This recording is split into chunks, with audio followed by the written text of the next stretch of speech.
So this talk is called Einstein Misunderstood when he said imagination more important than knowledge. Much of modern physics is based on what Einstein thought, and of course much of what Einstein has said has been misunderstood. So I'm picking up on one example of this.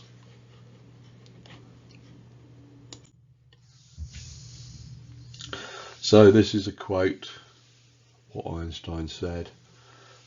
Imagination is more important than knowledge, and you've got to be careful with quotes because often they're made up, but this one seems genuine.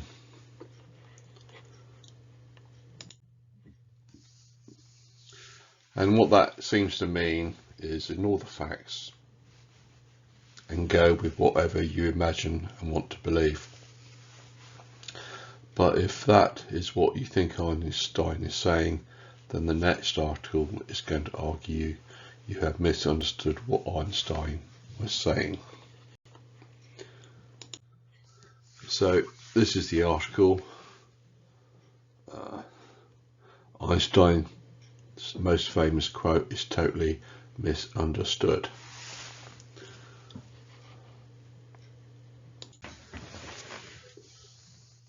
So the article says, if you've ever seen a poster for Einstein with a quote on it, there's a very good chance that the quote simply says, imagination is more important than knowledge. Although that quote is indeed correctly attributable to Einstein, most people completely misinterpret its meaning. When you hear it, you might picture weighing what you know on one side of your mental scale and weighing what you can imagine on the other side. When the scales balance out, the what you can imagine side turns out to be weightier, at least in terms of importance. This is how most people view Einstein's quote, and it's almost reassuring in a way to imagine that perhaps the greatest genius in all of human history downplays the importance of any individual's cumulative knowledge set, while instead favouring simply what we can concoct in our own imaginations. So you have to know the quote in the context, and the article goes on to refer to it was in the context of Eddington observing light bending and supposedly confirming Einstein's theory.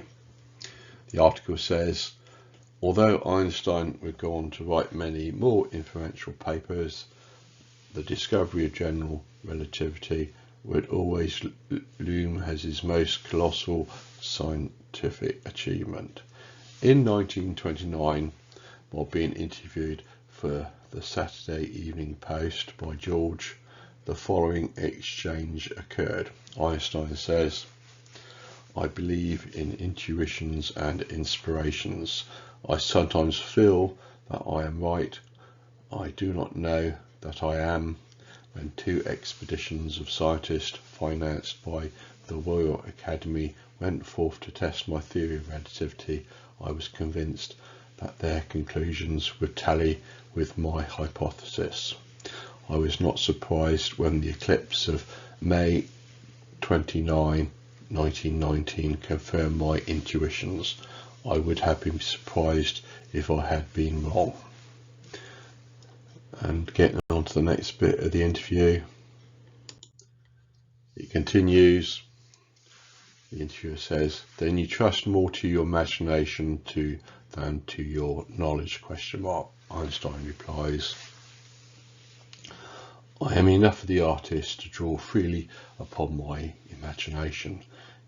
Imagination is more important than knowledge. And that last sentence is where you get the quote from. Knowledge is limited, imagination encircles the world. In other words, the first time this quote appeared, it was in the context of Einstein believing that he knew how an experimental stroke observational result would turn out before it was conducted on the basis of the previously established success of his theory. It wasn't a foregone conclusion, but he chalked up his physical intuition about a yet to be determined measurement to imagination rather than knowledge, in response to a leading question from a reporter. So really what Einstein is referring to is intuition. Intuition that what he theorized was correct. So Einstein really misspeaks. He says the imagination would have better meant intuition. The article points out that what imagination more important than knowledge means is, the article says, to pretend that imagination is more important than knowledge means I don't need to know or accept those pesky annoying facts. I have my imagination, is to place sparkly decorations atop a rotten intellectual foundation. In order for your imagination to take you to worthwhile places, you need that sturdy foundation of knowledge to build it upon.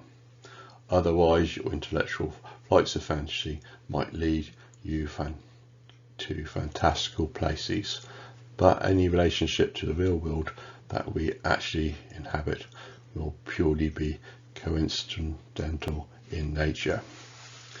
And that's apparently not what Einstein meant. Einstein misspeaks.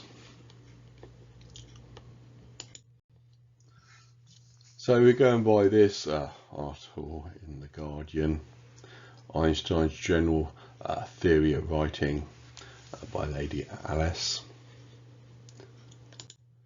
The article points out Einstein never became fluent in English, either written or spoken. In his day, the language of science was German, and there was no need for English until he went to the United States at the age of 54.